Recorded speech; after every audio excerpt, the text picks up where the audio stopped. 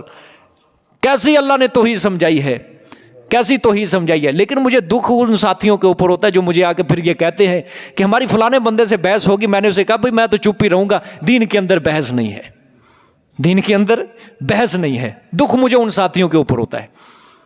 یہ مجھے آ کے یہ نہ کہا کرو کہ ہم بس چپ کر گئے تھے کہ دین کے اندر بحث نہیں ہے. مجھے یہ کہا کرو آ کے فلانے بندے کے ساتھ بحث ہوئی تھی اور میں نے بھی ایک بار اسے ہلا کر رکھ دیا تھا, ایک بار میں نے خاموش کروا دیا اس کو بھی ایک بار. وہ قصے سنائے, وہ کہانیاں سنائے جھوٹے جھوٹے, اور ہم ایک قرآن کی آیت نہیں اس کو سنا سکتے. ہم روزانہ قرآن پڑھنے والے, وہ سال بعد پیر کے دربار پہ جاتا ہے, وہ تمہیں قصے کہانیاں سنا کے چپ کروا دے, قرآن پڑھنے والے کو چپ کروا دے. یہ نہیں ہو سکتا, نہیں ہو سکتا.